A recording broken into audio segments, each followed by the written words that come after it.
18 सितंबर 2012 नवरूना का स्कूल का last exam था। घर आई तो उसने देखा कि मोहल्ले की औरतें हाथों में मेहंदी लगा रखी है और वो तीज की तैयारी कर रही है। उसे भी मन किया कि वो भी मेहंदी लगवा ले। वो जाके औरतों से कहती है कि मुझे भी मेहंदी लगा दो और वो अपने मेहंदी लगा के घर को आ जाती है। घर आने के बाद वो अपने मम्मी पापा को दिखाती है कि मेरे हाथों में भी मेहंदी लगी, क्योंकि उसने लाइफ में पहली बार मेहंदी लगाई थी। तो वो अपने मम्मी पापा से ये भी कहती है कि मुझे अपने कमरे में आज सोने दो, क्योंकि आप लोगों के साथ सोऊंगी तो मेरी मेहंदी खराब हो जाएगी। उसके घर वाले भी रेडी हो जाते हैं कि तुम ठीक है अकेले सो जाओ अपने कमरे में। वैसे तो वो अपने मम्मी पापा के साथ ही सोती थी हर रोज, लाइफ में पहली बार वो मेहंदी लगाई थी, इसलिए उसे मेहंदी खराब ना हो जाए इस डर से वो अपने कमरे में जाके सो जाती है। सुबह के 4 बजे जब नवरूना के पिताजी उठते हैं तो वो बहुत ही अजीब चीज नोटिस करते हैं। वो भागते हुए अपनी बेटी के कमरे में जाते हैं। वहां जाके वो जो देखते हैं बहुत ही शॉकिंग था। जिनका उनको शक था वही हुआ उनके साथ। नवरूना कमरे में है ही नहीं, उनके पैरों के नीचे से जमीन ही खिसक जाती है। क्या हुआ नवरूना के साथ, चलिए आइए जानते हैं आगे की वीडियो में।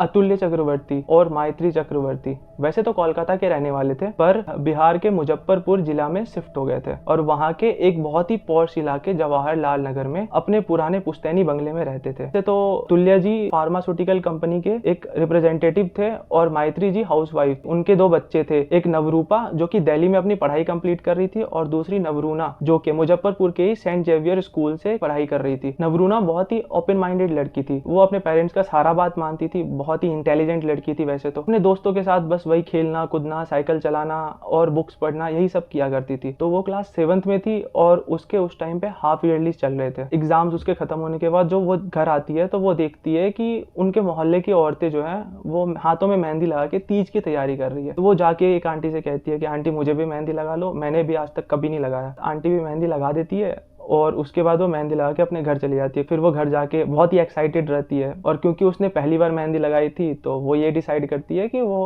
अपने कमरे में सोएगी। घर वाले भी रेडी हो जाते हैं। तो खाना खुना खाने के बाद रात में आराम से वो अपने कमरे में चली जाती है सोने के लिए। क्योंकि उनका पुश्तैनी बंगला था तो बच्चे क्या होते हैं कि ऐसे डर जाते हैं, भूत प्रेत की कहानियां, इस वजह से डर जाते हैं। और वो क्योंकि 12 साल की बच्ची थी, क्लास 7th की थी, उसे अकेले सोने की आदत नहीं थी। तो घर वाले थोड़े से उसको लेके प्रिकॉशियस थे। उन्होंने क्या करा कि बरामदे की लाइट जला दी कि रात में अगर वॉशरूम के लिए उठे तो डर ना जाए, और वो सो गए। सुबह के 4 बजे जब अतुल्या जी की नींद खुलती है, जब उन्हें वॉशरूम जाना होता है तो वो एक बहुत ही अजीब चीज नोटिस करते हैं। वो देखते हैं कि बरामदे की लाइट जो है वो ऑफ है, जिसे उन्होंने ऑन करके छोड़ा था। पहले तो वो थोड़ा घबरा जाते हैं। सबसे पहले वो अपने वाइफ के पास जाते हैं, उनसे पूछते हैं कि क्या तुमने ऑफ करा है बरामदे की लाइट। जब वो कहती है कि नहीं मैंने तो नहीं करा है, तो मतलब घबराहट में भागते हुए अपने बेटी के रूम पे जाते हैं सबसे पहले। वहां जाने के बाद वो देखते हैं कि नवरूना है नहीं, जिसको देखने के बाद उनके पैरों के नीचे से जमीन खिसक जाती है कि एक 12 साल की बेटी कहाँ गई। और वो घबराहट में इधर उधर ढूंढने लग। उनकी नजर पड़ती है उसी कमरे के खिड़की पे जो कि डायरेक्ट कर रही थी एक गली की तरफ, और ग्रिल मुड़ा हुआ है। उन्हें ऐसा लगता है कि कोई खिड़की से अंदर आया और मेरी बेटी को किडनैप करके लेके चला गया। अपने आस पड़ोस में काफी ढूंढते हैं अपनी बेटी को, पड़ोसी भी उनकी काफी हेल्प करते हैं। आखिर में थक हार के अतुल्य जी पुलिस स्टेशन में जाते हैं कंप्लेंट लिखाने के लिए। पर सबसे शॉकिंग पार्ट ये है कि जब वो पुलिस स्टेशन में कंप्लेंट लिखाने के जाते हैं तो पुलिस का स्टेटमेंट ये रहता है कि आपकी बेटी कहीं चली गई होगी, कहीं भाग गई होगी, खुद ही 2-3 दिन में वापस आ जाएगी। मतलब इससे वर्स्ट क्या हो सकता है कि एक पुलिस वाला ऐसा कह रहा है कि आपकी बेटी भाग गई, वो एक 12 साल की बच्ची थी। इतना शॉकिंग इंसिडेंट था ये। अतुल्य जी पुलिस वाले को काफी फोर्स करते हैं। पुलिस वाले ये कहने लगते हैं कि आप लोगों ने ही उसकी ऑनर किलिंग की है। और उसके बाद पुलिस छानबीन करने के लिए भी आती है। वो आती है, पूरे घर का तहकीकात करती है, यहाँ तक कि टंकी को चेक करती है कि कहीं उसकी डेड बॉडी को मार के टंकी में ना फेंक दिया हो, और सब कुछ चेक करती है एक्सेप्ट नवरूना का रूम। पुलिस वाले चले जाते हैं और फिर नवरूना के पेरेंट्स जो हैं वो काफी पुलिस वालों को रिक्वेस्ट करते हैं, बहुत बार पुलिस वालों के पास जाते हैं कि प्लीज मेरी बेटी का इन्वेस्टिगेशन कर दो, पर नहीं करते पुलिस वाले। वो हमेशा एक ही स्टेटमेंट पे अड़े हुए रहते हैं कि आप ही लोगों ने अपनी बेटी की ऑनर किलिंग की है। लगभग कुछ 33 दिन के बाद जब नवरूना के पेरेंट्स पुलिस वालों को ये धमकी देते हैं कि अगर आपने मेरी बेटी की इन्वेस्टिगेशन नहीं की तो हम अपनी जान दे देंगे। पुलिस वाले 33 दिन के बाद वो आते हैं इन्वेस्टिगेट करने के लिए नवरूना का रूम, और नवरूना के पेरेंट्स इतने कॉन्शियस कॉन्शियस थे इस चीज को लेके कि उन्होंने नवरूना के कमरे को टच भी नहीं करा, ये सोच के कि कहीं कोई एविडेंस टेम्पर्ड ना हो जाए। पुलिस वाले आते हैं 33 दिन के बाद, वो इन्वेस्टिगेट करते हैं और फॉरेंसिक टीम आती है ऑलमोस्ट 45 दिन के बाद नवरूना के गायब होने के, और फिर वो भी अपना इन्वेस्टिगेशन करती है, जिसके बाद उनको कोई क्लू नहीं मिलता क्योंकि काफी लेट हो चुका था। नवरूना के पेरेंट्स काफी डिसअपॉइंटेड थे और उनको बस एक ही आस थी कि उनकी बेटी किसी तरह वापस आ जाए। अंटिल 26 नवंबर 2012 नवरूना के गायब होने के लगभग 76 दिन के बाद अचानक से नवरूना के घर के पास में नाले की सफाई करने के लिए ऑर्डर्स आते हैं म्युनिसिपल कॉर्पोरेशन, और ये ऑर्डर दिया था वहाँ के वार्ड काउंसिलर ने, जिसका नाम था राकेश कुमार सिन्हा एके पप्पू। अब आप लोगों को भी ये बहुत ही वियर्ड लग रहा होगा कि अचानक से ये केस से नाले की बात कहाँ से आ गई, तो मैं आपको बताता हूँ इसके आगे। वो इस चीज पे अड़ा हुआ था पप्पू कि एक हफ्ते में मेरे को ये नाला साफ चाहिए ही चाहिए, और जब नाले की सफाई हुई उसमें से एक बहुत ही अजीब सी चीज मिली, स्केलेटन। उस टाइम पर नवरूना का केस चल ही रहा था, तो पुलिस वालों को ऐसा लगा कि क्या पता ये स्केलेटन नवरूना का ही है, पर नवरूना के पेरेंट्स ने इस बात को मानने से एकदम ही इनकार कर दिया।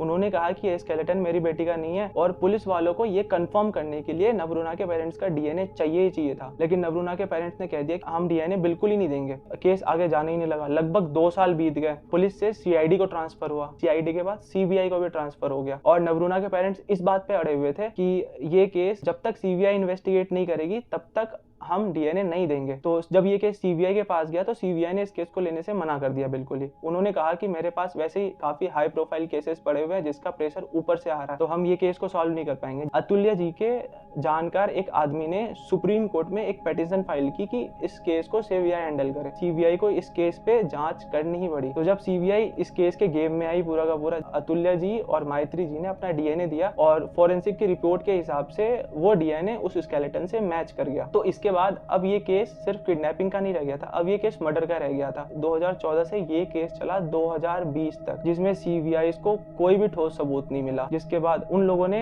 कुछ 66 सस्पेक्ट्स को अरेस्ट भी करा था। उनका लाई डिटेक्टर टेस्ट कराया गया, ब्रेन मैपिंग कराया गया, सबकी स्टेटमेंट्स भी ली गई और काफी जांच वांच भी किया गया। 6 अप्रैल 2018 को सीबीआई ने 6 लोगों को अरेस्ट भी किया था, जिनका नाम था विमल अग्रवाल, मोहम्मद शाह आलम, अभय गुप्ता, विक्रांत शुक्ला, प्रयाग सिंह और राकेश कुमार सिन्हा एके पप्पू। ये वही वार्ड काउंसिलर है जिसने नाला साफ करने का ऑर्डर दिया था। ये लोग काफी बड़े लोग थे, इनके काफी पहचान थी। सीबीआई के ठोस सबूत ना मिलने के बाद इन लोगों को 3 महीने के बाद बेल भी मिल गया, और फिर सुप्रीम कोर्ट इन्हें बार बार डेट देती रही कि चार्जशीट सबमिट करो, पर सीबीआई ने बार बार इसका एक्सटेंशन मांगा और लगभग 10 बार इसका एक्सटेंशन मांगने के बाद आखिरकार 2020 में जाके सीबीआई ने एक क्लोजर रिपोर्ट जारी कर दिया, और सीबीआई ने काफी पोस्टर्स भी लगा दिए कि किसी के पास अगर कोई भी इंफॉर्मेशन है इस केस से रिलेटेड तो वो हमें आके दे जाए और साथ ही 10 लाख रुपए ले जाए। पर कभी कोई क्लू ही नहीं मिला। और इस केस में एक बात बहुत ही अजीब सी थी, पुलिस वाले इन्वेस्टिगेशन करने के लिए अतुल्य जी के घर आए थे, तो अतुल्य जी बार बार एक बात कह रहे थे कि उन्हीं लोगों ने मेरी बेटी को किडनैप किया होगा। उन्हीं लोगों से मतलब था उनका लैंड माफिया, क्योंकि उनको काफी धमकियां आ रही थी काफी टाइम से। उनका घर जो था वो काफी पॉश इलाके में था, तो उनके घर की कीमत ऑलमोस्ट 5 से 6 करोड़ रुपए थी, जिस वजह से ना लैंड माफियाज क्या करते थे कि उस टाइम पर वो वैसी प्रॉपर्टीज को या तो हड़प लेते थे या फिर अगर हड़प नहीं पाते थे तो कम दाम में खरीद लेते थे। तो अतुल्य जी की भी प्रॉपर्टी उन लोगों ने हड़पनी चाहिए थी। जब वो ऐसा नहीं कर पाए तो उन लोगों ने